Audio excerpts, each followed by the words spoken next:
ఈరోజు మా ఇంటికాడ మా అమ్మ పీతల కూర ఉండింది. ఎలా ఉండేదో మీరు చూడండి. ముందుగా స్టవ్ మీద ఒక గిన్నె తీసుకుని గిన్నె పెట్టి నెక్స్ట్ మనం ఏంటంటే నూనె వేసుకుని కరివేపాకు బాగా వేగించింది. వెంటనే పక్కన ఉన్న పచ్చిమిరకాయలు కూడా బాగా వేగించింది.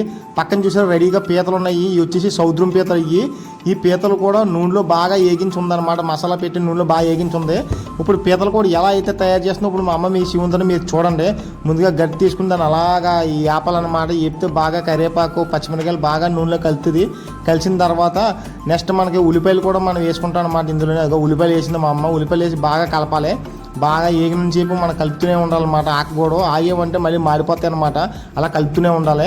పీతలు మాత్రం చూసారా ఏగిన పీతలు ఎలా అయితే మీకు కనపడుతున్నాయో. పీతలు అంటే చాలా ఇష్టం అనమాట చాలామందికి. చూడండి నెక్స్ట్ వెంటనే మిక్సీలో ఆడిన టమాటా నెక్స్ట్ ఉల్లిపాయలు నెక్స్ట్ ఎల్లుల్లిపాయలు ఇవన్నీ మిక్సీలో మనం ఆడుకోవాలి. పేస్ట్ కింద తయారవుద్ది అనమాట. ఈ పేస్ట్ వల్ల మనకి కూర ఒక టేస్ట్ అనేది బాగా వస్తుంది అనమాట. ఇంకా అది కలిపింది అదంతా మనం కలపాలన్నమాట. నూనెలోనే అలా కలుపుతూ ఉండాలన్నమాట. కలుపుతుంటే బాగా కలుతుంది అనమాట. ఎంత ఎక్కువ కలిపితే అంతలా టేస్ట్ వస్తుంది అనమాట. బాగా టేస్ట్ వచ్చింది చూసారా మీకు బాగానే. చూడండి అలా కలుపుతూనే ఉండాలి మనం. ఆ కలిపిన తర్వాత వెంటనే పక్కన చూసారా వెంటనే పక్కన చూడండి మిక్సీలోంచి ఇంకా తోడు ఉందన్నమాట. అది కూడా నీళ్ళు వేసి కూడా మనం కలపాలి. కలిపితే అందులో ఉన్నది మొత్తం అంతా వచ్చేద్ది అనమాట. మనం అలా కలుపుతూ ఉండాలి. ఈ పీతలు మాత్రం మనకి పక్కా సముద్రం పీతలు అనమాట. మీకు కూడా మీ ఏరియాలో దొరికితే మీరు వండుకోండి. ఎలా ఉండాలో ఇప్పుడు ఉందని చూడండి. నెక్స్ట్ అది అలా కాసేపు వేయించాలి. నెక్స్ట్ మిక్సీలో మన ఎల్లుల్లిపాయలు అల్లం మొత్తం ఇదంతా మిక్సీలో ఆడుకోవాలి. కొంతమంది దంచుకుంటారనమాట. నాకు తెలిసి మిక్సీలో ఆడి కంటే దంచితేనే అదొక టేస్ట్ అనేది బాగుంటుంది అనమాట. దంచి అది కూడా మనం వేసుకోవాలన్నమాట. అల్లం వెల్లుల్లి పేస్ట్ కూడా వేసుకుని అలా కలుపుతూ ఉండాలి. స్టవ్ మాత్రం మనకి ఫుల్లో పెట్టకూడదు, మామూలుగా పెట్టాలన్నమాట స్టవ్. నెక్స్ట్ పక్కన పౌడర్ వేయడం కూడా మసాలా అనమాట. మనకు మసాలా వేస్తానే బాగుంటుంది అనమాట. మసాలా అంటే మేము మసాలా ప్యాకెట్లు వాడడం, ఇంట్లోనే తయారు చేస్తాం అనమాట మసాలా. అదైతేనే టేస్ట్ బాగుంటుంది. ఆ మసాలా వేసి మనం అలా కలుపుతూ ఉండాలి. కలిపి అలా కలుపుతూ ఉండాలన్నమాట.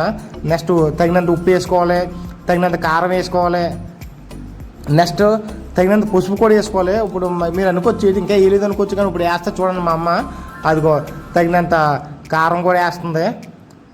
అది ఒక తగినంత కారం అనమాట. ఎక్కువ వేయకూడదు అనమాట. దానికి ఎంత కావాలో అంత వేసుకోవాలి కారం. నెక్స్ట్ కారం వేయాలి. నెక్స్ట్ ఏంటంటే పసుపు కూడా వేసుకోవాలి. పసుపు కూడా వేస్తుంది చూడండి. ఎందుకంటే పసుపు మనకి మెయిన్ యాంటీబయాటిక్ అనమాట. పసుపు వేసుకుంటే మనకి చాలా అంటే చాలా మంచిది. మీరు చూడండి ఎలా ఉందో. ఇంకా నెక్స్ట్ ఇంకో పసుపు దెబ్బ కూడా తీస్తుంది బయటికి. అదిగో పసుపు వేస్తుంది అనమాట. ఈ వేసిన తర్వాత ఈ కూర ఉంటున్నప్పుడు మాత్రం బయట రోడ్డు మీద ఉంటారు కదా జనం, ఆ జనాలకి స్మెల్ వస్తుంది అనమాట. ఆ వచ్చే స్మెల్ అలా తెలిసిపోద్దాము ఎవడో ఉండేస్తున్నాడు ఆ పీతల కూర అని వాళ్ళకి తెలిసిపోద్ది అనమాట. అంత అలా ఉంటుంది. బయటికి ఎంత స్మెల్ అవుతుందంటే మరి ఇంట్లో ఉన్న వాళ్ళకి ఎంత స్మెల్ వస్తుంది. ఇంకా ఉండకుండానే తినేద్దాం వీరికి ఆకలి హెత్తుంటుంది అనమాట. ఇంకా వెంటనే పక్కన ఏగించిన పీతలు వచ్చేసి మన గిన్నెలో వేసుకోవాలి. గిన్నెలో వేసుకున్న తర్వాత అది అలా కలుపుతూ ఉండాలన్నమాట. కలుపుతున్నప్పుడు ఏమవుతుందంటే ఆ వీటికి ఆ మసాలా నెక్స్ట్ ఏంటంటే ఆ పేస్టు నెక్స్ట్ ఏంటంటే ఆ పీతలు మొత్తాన్ని కలుపుతాయి అనమాట. కలిసి అలా వేడికి అలా కలుపుతూనే ఉంటాయి అనమాట. నెక్స్ట్ వెంటనే పక్కన చింతపండు ఉంటుంది కదా, చింతపండు ఒక గిన్నెలో వేసుకుని అందులో నీళ్ళు వేసుకుని మనం దాన్ని బాగా పిసికి దాన్ని అలా కలిపితే నీటిలో కలుపుతుంది అనమాట. ఆ చింతపండు రసం వేసుకోవాలి. ఆ చింతపండు రసం వేసుకున్నప్పుడే మనకి అదొక గ్రేవీ కింద తయారవుతుంది అనమాట. వాటర్లో గ్రేవీ అనమాట. నెక్స్ట్ ఆ పక్కన కూడా ఆల్రెడీ కలిపి ఉంది. కలిపింది కూడా వేస్తారన్నమాట. చూడండి మీరు ఇది చూడండి. దాన్ని అలా కలుపుతూ ఉండాలన్నమాట. కలిపినప్పుడు ముక్క మీద కాలుతుంది. నెక్స్ట్ చూసారా పక్కన అల్లం మనకి అల్లం కావాలన్నమాట. అల్లం కూడా మా అమ్మ దంచితే చూడండి. అది దంచింది చూసిన దంచిన అల్లం కూడా మనం బాగా దంచాలి. దంచిన తర్వాత ఆ రసం ఏదైతే ఉంటుందో ఆ రసం మనకు బాగా కలుతుంది అనమాట. చూడండి ఇంకా కూర కూడా రెడీ అయిపోయింది అనమాట. ఈ కూర మాత్రం ఉడుకుతున్నప్పుడు మాత్రం ఆ వచ్చే స్మెల్ని చూసారా, ఆ స్మెల్కే మనం తినేసినట్టు అనిపిస్తుంది అనమాట. అంత అంటే అలా ఉంటుంది అనమాట. కూర ఫైనల్గా కూర రెడీ అయిపోయింది. సరే ఫ్రెండ్స్ ఉంటాను మరి, బాయ్.